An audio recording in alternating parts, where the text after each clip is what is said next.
3, 2, 1. Welcome, gamers, to the World Builders Club, a totally exclusive but also free club that anyone can join to get a monthly mini writing challenge to inspire creativity and teamwork among dungeon masters and all fantasy world builders. I'm Bob World Builder. And I'm Grace World Destroyer. And this month we are reading your submissions for Fantasy Needs More Cool Plants. Your latest challenge is self-explanatory. Design an important plant. Spring has finally sprung here on the East Coast, and yesterday, well, I don't need to read the whole story of this, I guess. I'll go full recipe blog style. But the directions were to try to be a fraction as cool as Tolkien here and add a little bit of not just flavor, but like substance to a cool plant in a fantasy world, because nobody really does that anymore, and they should. Yeah. So the directions were whether it is a potent toxin, an edible delicacy, a monster, a magic item, or another weird god, reference to last month. We must write this wrong and make some important plants. Try to keep it under 3 sentences, mentioning its habitat/biome and at least one cool property that makes it worth mentioning in a fantasy world. So, my cool example, the Thistle Hydra, inspired by all the weeds we've been pulling in the garden. Yeah. Found in temperate grasslands, the Thistle Hydra resembles a giant upside-down jellyfish, trying to capture the idea of that image, calmly swaying in the breeze until a potential meal enters its reach. Then it rides along the ground, lashing its thorny leaves to skewer and bury its prey, quickly regenerating any slashed leaves. Yep. Because it's a really annoying weed. How they many keep of the coming weeds back. you pick, there's always more. Yeah. Even when we feel like we get a lot of the root, a lot of it comes up, still not really solving the issue. Because we're not getting the body of the jellyfish part. Yeah. All right. The first one, I remember this came in almost right away after I posted it, from Jason Goodman. Sick. A brightly colored species of predatory jungle plants that lure animals, typically no larger than rodents, into its trap with this sticky, sweet syrup that has mild narcotic properties, rendering its prey unconscious before trapping them in a sludgy substance the plant excretes that both immobilizes and begins to digest its prey. Padir, a drug known for its intoxicating properties and its ability to relieve pain depending on the amount consumed, is produced from the collected syrup.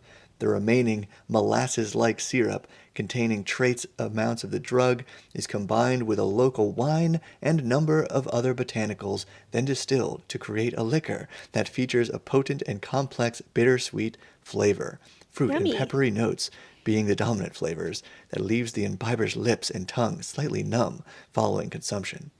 Yeah, I was going to ask if humans go and lick the syrup, but I guess they just collect it instead of sticking their tongue in a plant Collect that it, would distill eat you. it. Yeah. Very cool right out of the gate, having this dangerous plant. It's not quite a monster. It just is a dangerous plant. Oh yeah, it's just like a Venus leveled up, flytrap. Yeah. Venus fly flytrap. Yeah, kind of leveled up version of that mixed with, I'm kind of blanking on the name, but the bell Pitcher plant. plant. Pitcher plant. Yeah. Yeah. I'm thinking of whatever the Pokemon is. Bellsprout is the little one. Weepin' Bell, I think. And Victory Bell. And Victory actually, Bell is the third it's evolution. really monstrous looking one. Okay. So sort of version of that, and you can turn its juice into a drug/liquor, I guess. How do they get the juice out? Do they have to milk it? It's a good question. I guess you could probably just scoop? destroy the plant from a distance. I wouldn't want to scoop from the live plant. Your hand could get stuck in there. And do you milk? well, it's definitely in a pouch, right? So maybe you just have to slice it and it'll drain out. Oh, that's no fun. Yeah, or poke a little hole. Okay, so then you can milk, and then it'll probably maybe small enough that it'll heal. Then you can keep using it. Or there's probably some cooler version where it's you just trick the plant by sticking something in there, so it'll try to trap whatever the thing is, but you can just like ladle out a bunch of sludge. I don't Yeah. know. Depends on how much sludge is produced by the plant at a Yeah. time. It would also be cool if like in different parts of your world, like maybe to some known parts of the world, this is just like a garden weed, and like in the wilds, it can grow huge and be Mm. big enough to get people or something. All right. The second comment was from Alexander von Bose, who said he also designed a thistle hydra a while back. It was inspired by their seed heads, especially musk thistle. Yeah, I don't know different varieties of it, since they're invasive and spread so rapidly.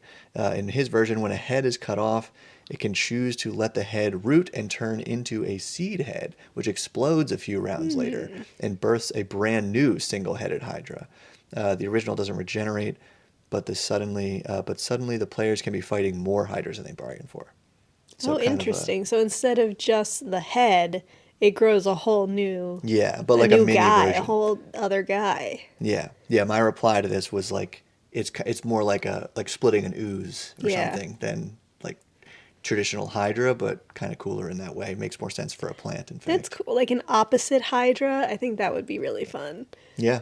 Because it's like, or your players go into it thinking that the goal is to like cut off as many heads at once, but Yeah. then the heads, like each Oh, head makes just two becomes more like Hydras. or yeah, or basically like the heads just become like they're still alive as like these dangerous Yeah. serpents. Well, Yeah. like trolls can do that actually with their Yeah. limbs. Yeah, yeah. From Emmanuel Boston for Dragonbane, Demon Blossom.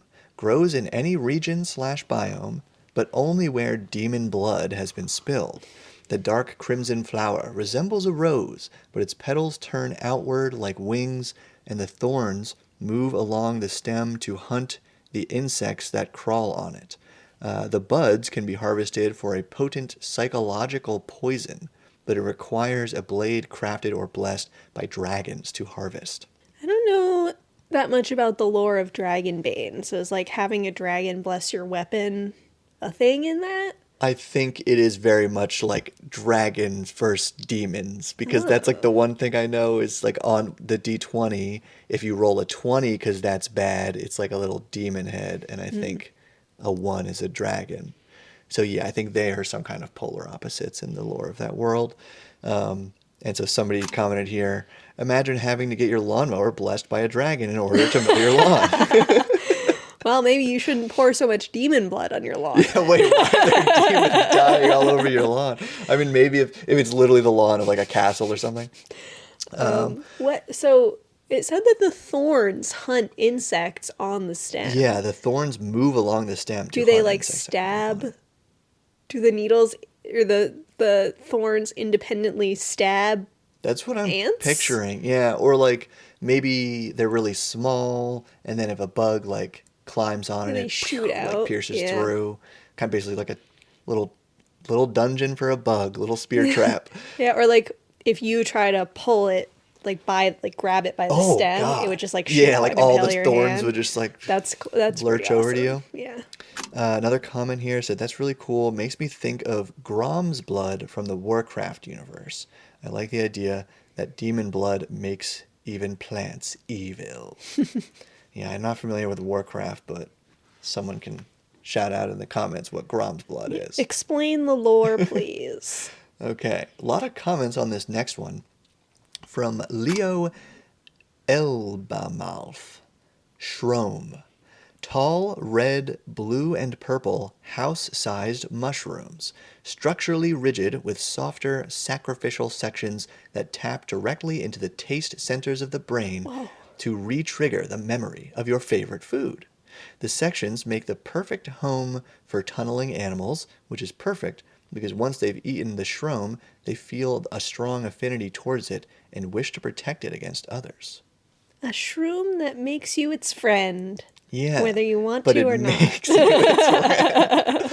Yeah, so cool, like, kind of cool mind control Symbiotic aspect there. relationship. And yeah, that's, yeah, first one I think so far to really have a, yeah, I mean, it's still kind of predatory in a sense. It's like taking advantage of this thing, but if it's like feeding it, I think a cool use for this yeah, would be like a really huge one that gnomes Yeah, got into, I and was gnomes live in I was it. thinking the same thing while reading it, like So just they're from the like name Shroom. mushroom hypnotized civilization of gnomes Yeah, and it living in doesn't a have bunch to of these be, trees. it wouldn't have to be so crazy as like, oh, they like worship the mushroom. Like it's Yeah. just like They they just don't even defend really it. They don't understand know why they why, love it so but much. they love Yeah, it. very nice. And some more comments here. Shout out to Aaron Corbett, who's like commenting on a bunch of these.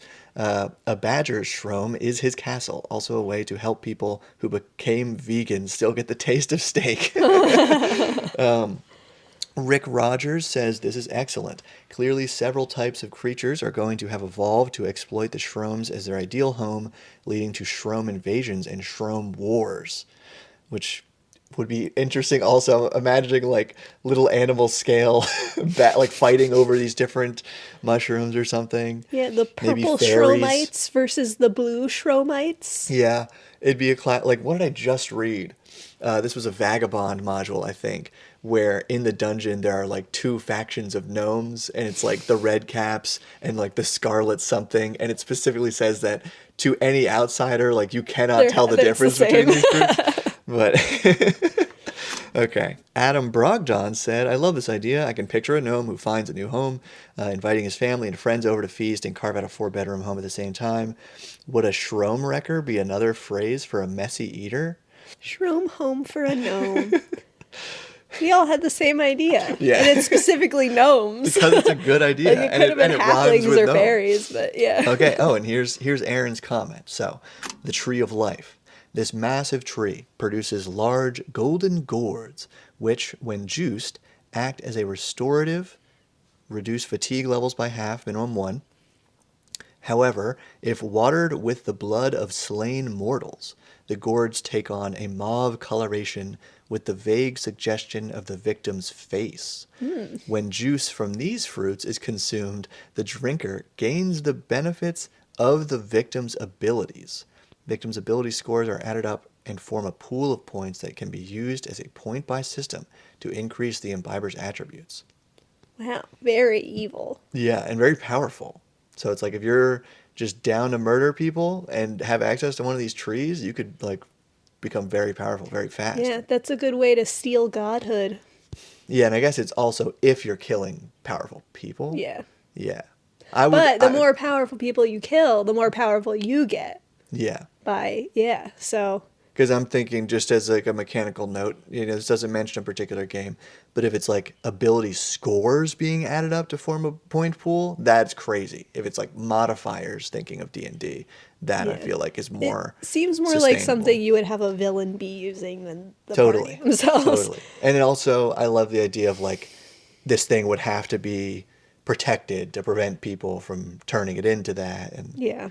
I Or don't- just destroyed. or That's just like destroyed what if it it's too reduces great a your weapon. reduces your fatigue levels by half.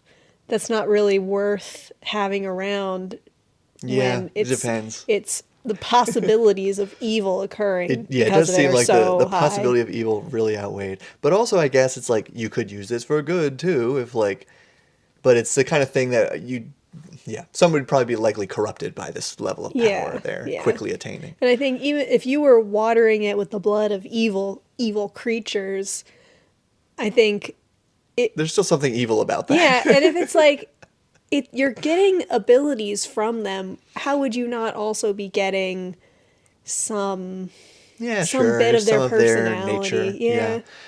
Okay, so the King of Nugs says, I love this. It definitely gives me Zelda vibes and would be really interesting for higher level play.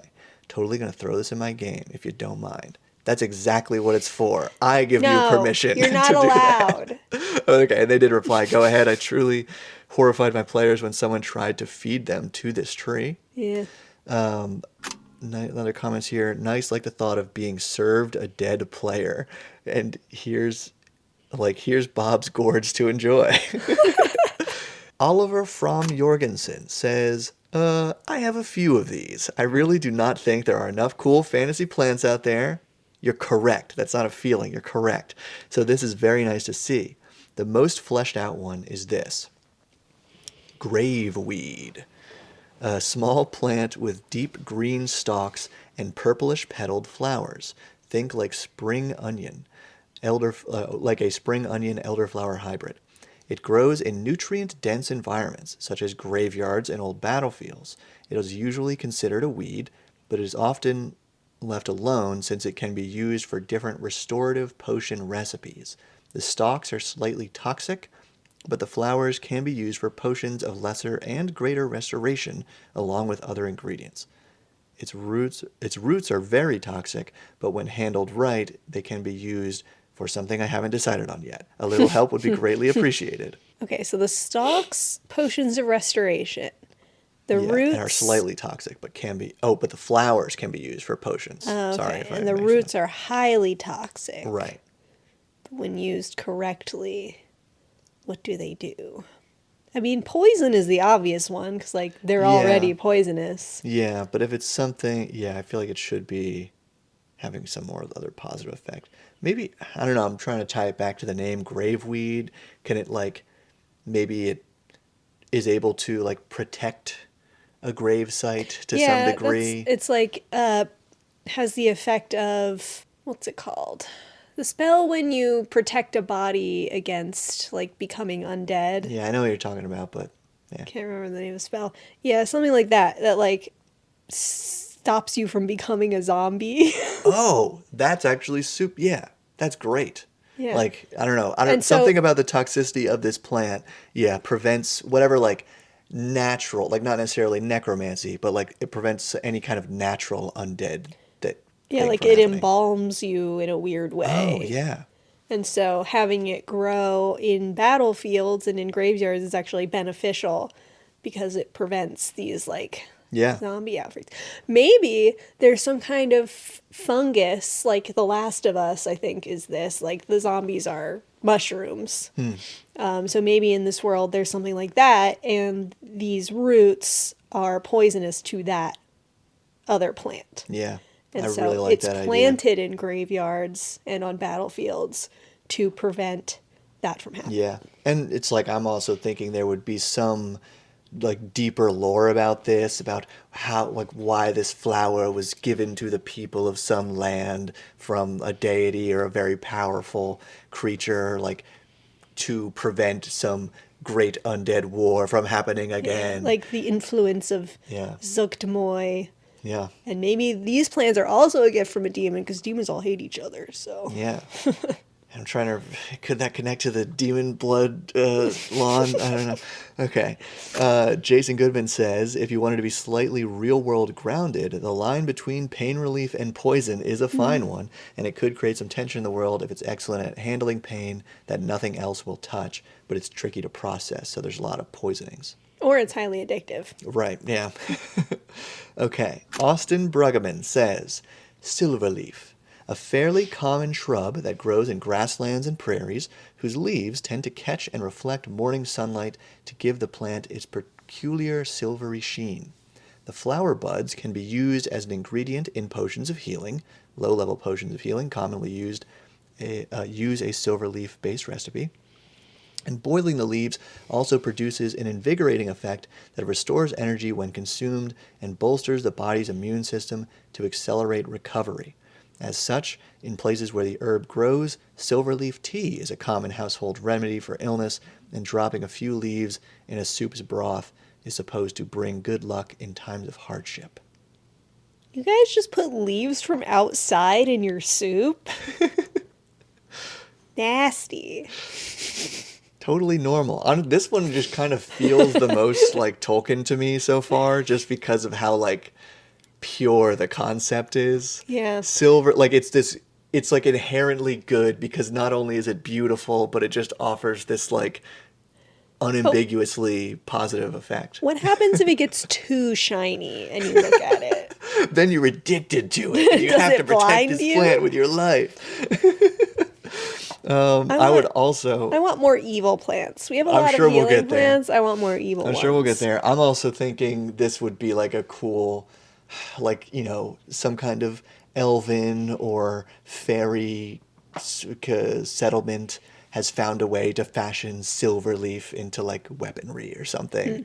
A sword that heals you? And maybe it does. I don't know. I don't know what it does. There actually is an item like that in Maybe armor then. Zelda Tears of the Kingdom. Okay. That, like, if you get horn or scales from the light dragon, you, like, recover hit points when you...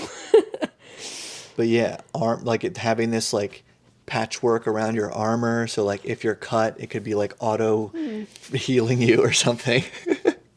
Okay, and a comment here, that's really cool. Sounds like something that could be found in Elven territory or something that might attract fairy. Wow, okay, maybe I subconsciously read that comment already. All right. The King of Nugs says, been brainstorming this for my campaign, but like an expansive hive mind-esque forest monster that has spread his vines across a specific thicket of forest, making his domain there. Oh, I I've literally imagine done that. he has a core slash feeding hole deep in the trees where his vines retreat with their prey, and perhaps he uses glowing bulbs on the end of vines to lure creatures in like an anglerfish. Simple, sure, but creepy and effective. Yeah. Yeah, I did that in a campaign I did a couple years ago, where like all the trees. I was inspired by kudzu, so like all the trees were covered with these vines, Yeah. and they would like get in you Hmm. and then walk you into the feeding holes. Not just drag you in. That's, Yeah. Okay. Yeah. And actually, I do like that version where there's like more than one of these holes. Maybe there's still like one giant hole where like the brain of this thing is or whatever. Very Death Star if you wanted like to try to kill it. But One arrow into the feeding hole is enough to blow up the turned entire off your forest. targeting, not computer, but something else. Okay. Rick Rogers says, lichenids. Wait. Lichenids? Liche, so like lichen, NIDS. Because what am I thinking? Lichen, it was just like werewolves. Lycanthropy. Yeah, werewolves. Okay.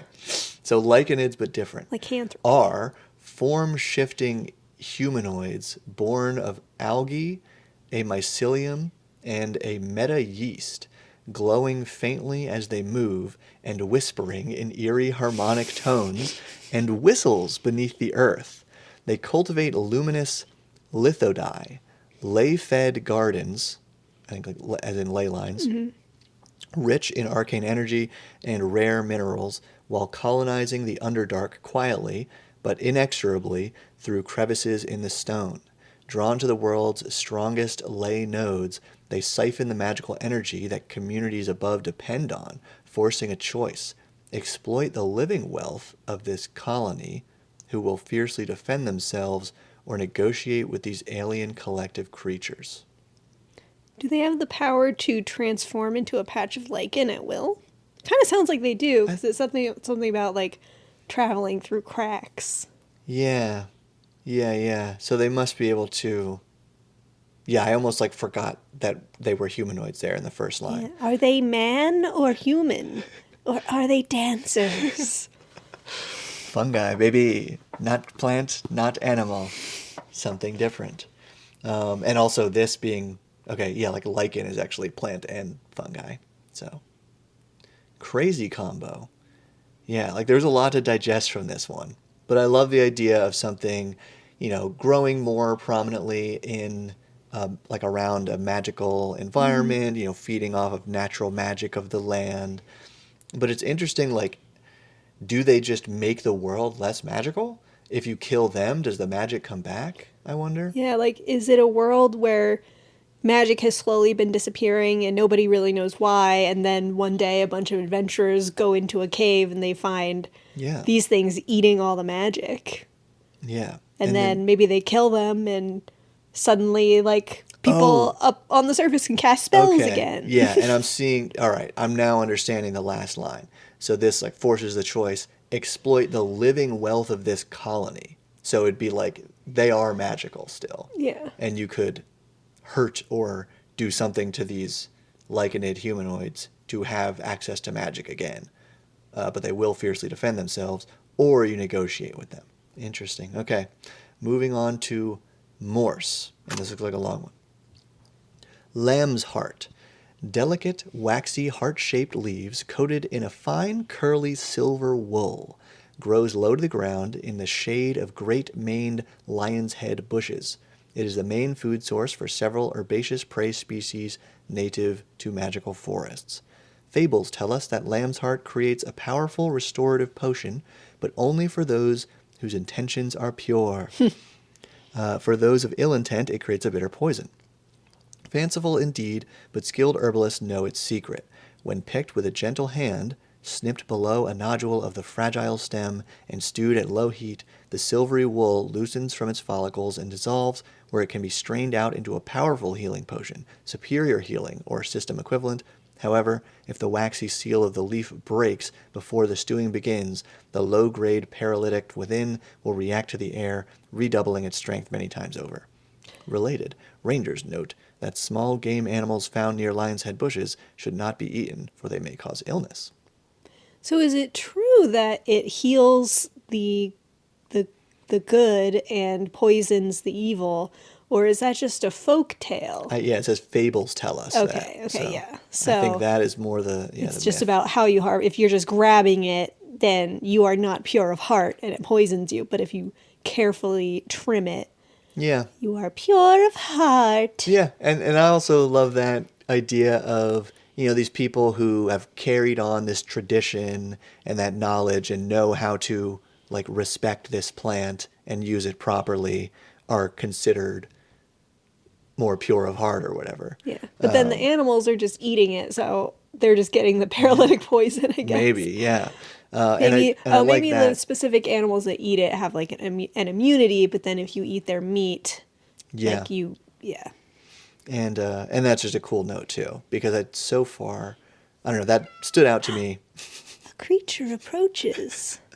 That stood out to me as, I don't know, probably not one of the first. We're reading a lot here. We have a lot to go still. But like a very clear, like, hey, ecological concept where other animals are eating this thing, and it's like you want to avoid them because they could poison you too.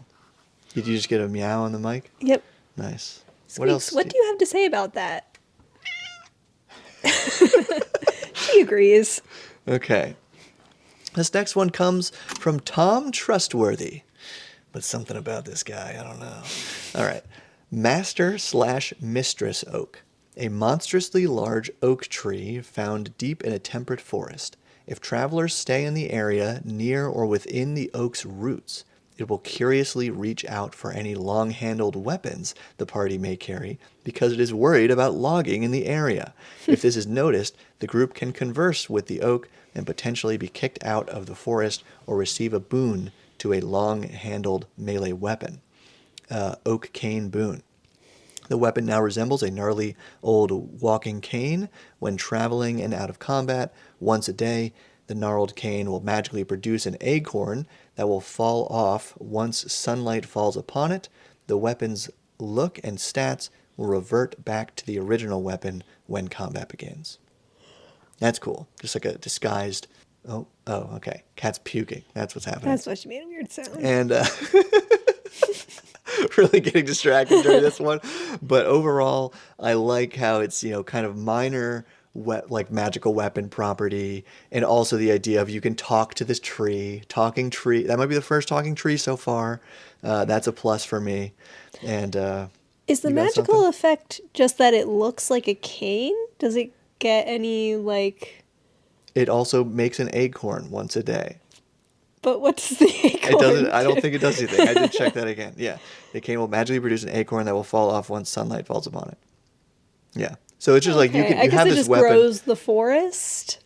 Yeah, Okay. and you have this weapon that you can take anywhere because it doesn't look like a weapon until combat begins, unless someone would part an old man from his walking Yeah. stick. Anyway, next from Kohler Doucet. Inkwells are a species of temperate tree that grows black, gourd-like fruit among its long, lanky branches.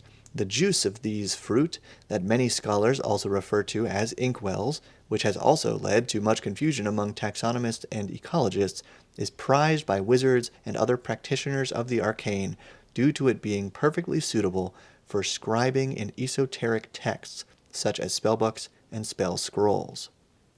One must be careful when harvesting inkwells, however, for they can be very temperamental when treated roughly, and you might be slowed and blinded by the very ink you sought to reap. Do they just explode if you grab If them? they're treated roughly, yeah, I guess it's just a very juicy fruit. Like water balloons? Yeah. Well, that would be useful to like have to throw at people too. Yeah, You okay. know, if you don't know how to write, Yeah, but probably most people don't. But I guess intelligence it's, below yeah, 8. so like also a natural source of magical ink. That's fun. Because I'd always done, I don't know if that's like officially a D&D thing, but in my head, like, yeah, you need like kind of special ink or special Yeah, parchment it's or like high whatever. quality ink and Yeah. parchment. Okay, and some comments here says it is interesting to imagine what caused the fruits to first take on their dark inky color. Perhaps they were being overly attacked by low vision hunters, and the dark coloring helped them hide enough for their intended carriers to eat their fruits. Like how They it just, evolved that way, yeah. to have like such dark Creatures fruit. just I love to don't know. slurp the ink. Yeah, that's cool too. Thinking of what animals might like some kind of hummingbird like thing or even like a sturge sort of creature that would just slurp the ink. Okay, we kind of lost track of time on these. There are way more submissions than I realized. So we're going to have our little bitty break and then I think come back, read one or two more plants, and then get to the Grace will Destroy Our Chaos Corner where she responds to some requests about how to introduce a little more chaos into somebody's game. All right, and we're back. We're going to do just two more of these plants, and one of them kind of transitions into Grace questions. So, here we go. I'm on the floor now because Oh, yeah, you can't take yeah, I Squeaks' can't take seat. her spot. All right. Alex Nielsen wrote a semi-aquatic plant that only grows in shallow, still water. This spreads out across the entire water surface, looking like a pleasant grassy field. When a creature steps onto the water surface and sinks in, vining tendrils wrap around the offending limb, holding very strongly and pulling the creature down towards the center of the plant's main stem.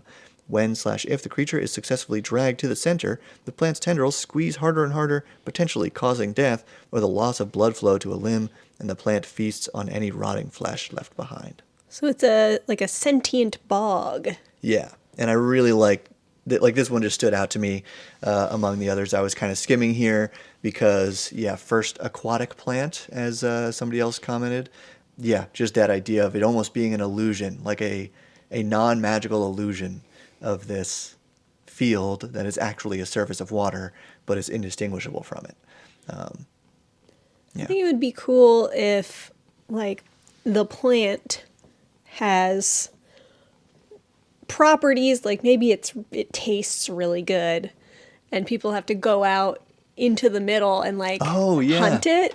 So they Yeah, have yeah. to wear these like weight distributing shoes, Yeah, like those or a boat. birds that have really long toes. Yeah, maybe it's still like too shallow. I mean, yeah, very just becoming more boggy in my head, but because the water would have to be too shallow that you can't just like get a boat out there easily. Or maybe, I don't know, maybe the tendrils are powerful enough to break up or drag a boat down too. Yeah. A Okay. bog kraken. Yeah, wow. Okay. All right. And then last plant comes from Weird Guy, who said, Seedling of the Green. These seeds can appear in the hand of someone worthy of the green's wise yet subtle guidance. When planted, a seed grows to a pod of twisting vines or branches akin to the biome it grew in. When full maturity happens by the seventh day, and the worthy person forms a spiritual link with a creature formed from the pod.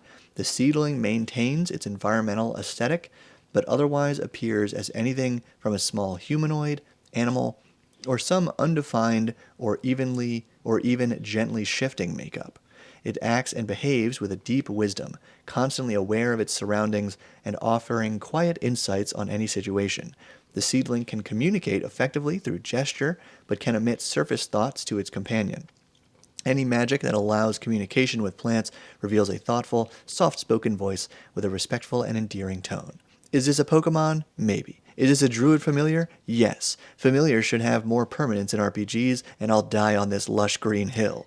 Can Yeah. you pickle it? No. Unless you're in Portlandia. I could. Yeah, unless you're in Portlandia. Hope you get the reference. And then, yeah, and I can't even tell if this is like super related or not. But then the comment continues, for the Destroyer. Since you, like myself, think of trees with skin when it comes to creative horrors, this is a reference to last month's episode, cracks knuckles, what would you do with a mass of disjointed arms and mouths with multiple rows of pointed teeth, a multitude of black orb growth like cysts from its back until plucked by its own emaciated hands and used for both sight and as weapons? Thanks for all Ew. this. Really enjoying the creative outlet. Bludgeoning people with your own eyes? Yeah. That's sick. Okay. So it's like I think I'm getting this. It's like a mass of arms and mouths. Yeah. But like, it grows like these orbs. a gibbering mouther with arms is what Yeah. I'm picturing. But the orbs are its eyes. The orbs but are it'll its like pull eyes, them off. and they're to fight also with. they are also like hard, so like some kind of crystalline structure. Yeah. I think I would have those orbs have like a lot of value as a spell focus, especially for like divination magic. Oh yeah. And that's maybe some Because- kind of weak crystal ball. Yeah.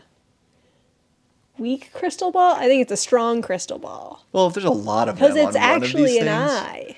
Yeah. Maybe there's only one, and it's tended to by a cult of Oh. divination wizards. The source of every crystal ball. Yeah. Cool idea. All right. Now, for our Grace Chaos Corner, we had one submission from someone on the YouTube video that I'll find in a moment. From Vestigial Lung. And yeah, so if you would like some help for adding a little chaos to your game, leave that comment on this video below, and we will talk about it next month. All right, so from Vestigial Lung, Chaos Request. My Fabula Ultima game started with the question, what would it look like for a god to fall prey to dementia? In this case, it's the world's god of death. So you've got a world where the process of dying is becoming progressively more chaotic and awful as the Bone Shepherd loses its grip on reality. Right now, the PCs are deep diving into a political subplot surrounding two nations in a sort of Cold War, which is great because their actions have a real possibility of torching off a hot war if they destabilize the economy of the one they're working against badly enough. And mass casualty events are literally the last thing this world needs. So I've got motivated players creating chaos aplenty that will be exacerbating the death god's condition. I request some ideas for chaos that might spawn as the god's condition worsens. Okay, so the party is working as agents for one governing body against another, and they're trying to destabilize one. But it seems like from the question that they don't know about the god of death, the Bone Shepherd. Yeah, maybe they've seen signs of stuff happening there so have been far, signs in the but world of weird stuff happening. Well, I think as the Bone Shepherd's condition worsens, like, deaths just continue to get, like, weird or, like, more spontaneous. yeah. So you've got people exploding, spontaneous combustion, maybe they melt, maybe all their bones fall out. And the Their party... bones fall out. They fall out. And the party should, like, witness this happening. Maybe it should be a situation where they are doing some kind of subterfuge and a guy dies. And now they have, like, it looks like They they killed murdered somebody. somebody when Yeah. they didn't.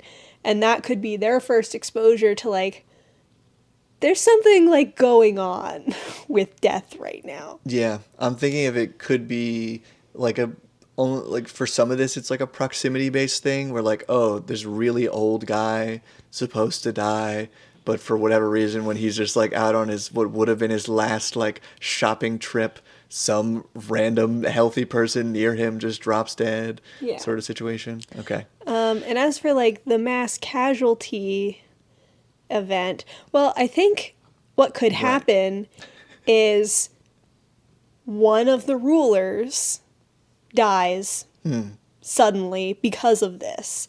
Now you have a power vacuum. That causes all kinds of problems. And that's what torches the hot war. But then in these battles, death is also weird. So, like, either they're fighting for hours and hours and nobody is dying, or they fight for a while, nobody dies for a while, and then suddenly everyone who's injured drops dead. Yeah. Or the Bone Shepherd is just like, screw this, it's too much to keep track of right now, and everybody on the field just dies. Yeah. Just drops and is dead. Very contagious. But that would be like the end of the arc when probably the party is moving from this like Cold War situation into some like greater world conspiracy or issues there. Yeah. I like one comment here, because this is along the lines of what we like briefly brainstormed before this about like, well, we don't want it to be as simple as just like, oh, there's undead rising everywhere, you know? Yeah.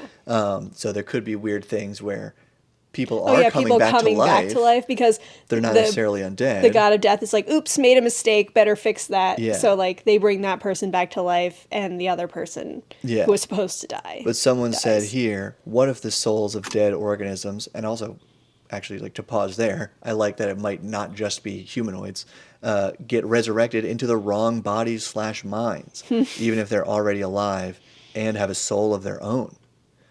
So it's like, are people's souls being like split into multiple bodies or something too with that idea? Two bodies occupying, or two souls occupying the same body. Yeah, or vice versa. Yeah. Someone else commented, you could also have his grip on his realm itself loosen, allowing rituals to work stranger or even more easily than in the past. Or like people are just escaping the underworld, so you have more ghosts. Oh, yeah, that's great. Yeah. Just more ghosts. Just full of ghosts. Or have the divide between life and death change to reflect what your god is forgetting. And forgetting to lock the door. How are other deities trying to worsen the situation for whatever, gain they get as deities? Maybe somebody wants to take over his profile. And like what deities are trying to help. Yeah. I'm seeing another comment here has a more mechanical suggestion of maybe sometimes player death saves just work for a while after a particularly busy battle. They don't have to mark off conditions because death is forgetting to collect. Interesting. Yeah, they summon somebody and then they won't leave. Like a permanent speak with dead. Oh, that's really funny. Okay. I think on that note, we have fully satisfied the desires and needs of both all magical plants and this person's chaos in their game. So until next month, be sure to check the link below for the new free Patreon post, which, if I stick to my idea, will be about holidays for a fantasy world. But, a little more creative than just like, it's the festival and blah, blah, blah. Like, what's cool about that festival if it's a festival? Don't just tell me your mechanics for Dunk Tank. Okay. That's all. Keep building. Stop building.